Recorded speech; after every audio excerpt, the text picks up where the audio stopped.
And this is the global forecast for February 2019, brought to you by the wonderful people at AskTheAnswer.com, the UK's leading website for tarot readers, psychics, mystics and channelers. Now, this month is... I've said before that January is going to be the hardest month of 2019, and that the first quarter of 2019 is going to be the hardest time of the year, and that by the end of March, 65% of the challenges of 2019 are going to be over.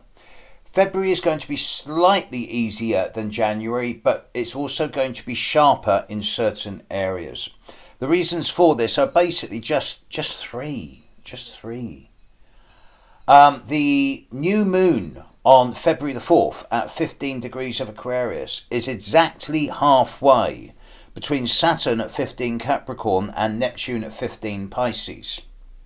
So I suspect that the new moon in the first week, in the middle of the first week of February, is likely to be a time of frustration and impatience for a lot of people at their inability to be able to create and structure from the imagination. There's going to be a lot of nice ideas going around, but there's also going to be a lot of resistance, and old structures, old boundaries are going to try and hold back the new, whether it be political, economical or personal.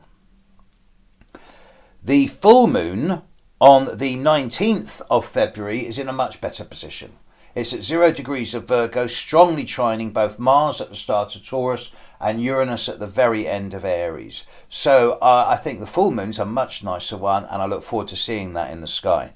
But the big one in February is that Mars is in Aries. Mars will stay in Aries until the 15th of February, and in that time it's going to create merry hell, especially in the first 2 or 3 days of the month when it's strongly squaring Pluto. So I suspect that the first 2 or 3 days of February may be quite explosive in a number of different arenas, and it's probably going to be the most difficult time of the month. By the time we're into February the 6th, 7th, I think the hardest time of the month is over for almost all of us. But it's still not a month where we can actually relax and chill out. There's still a lot of unresolved issues, and it isn't going to be until the end of March that we're really collectively and individually going to be able to safely make assumptions and even, dare I say it, plans for the rest of the year. As far as February 2019 goes, planet Earth, have a cautious, tenuous, and ever so slightly hopeful month.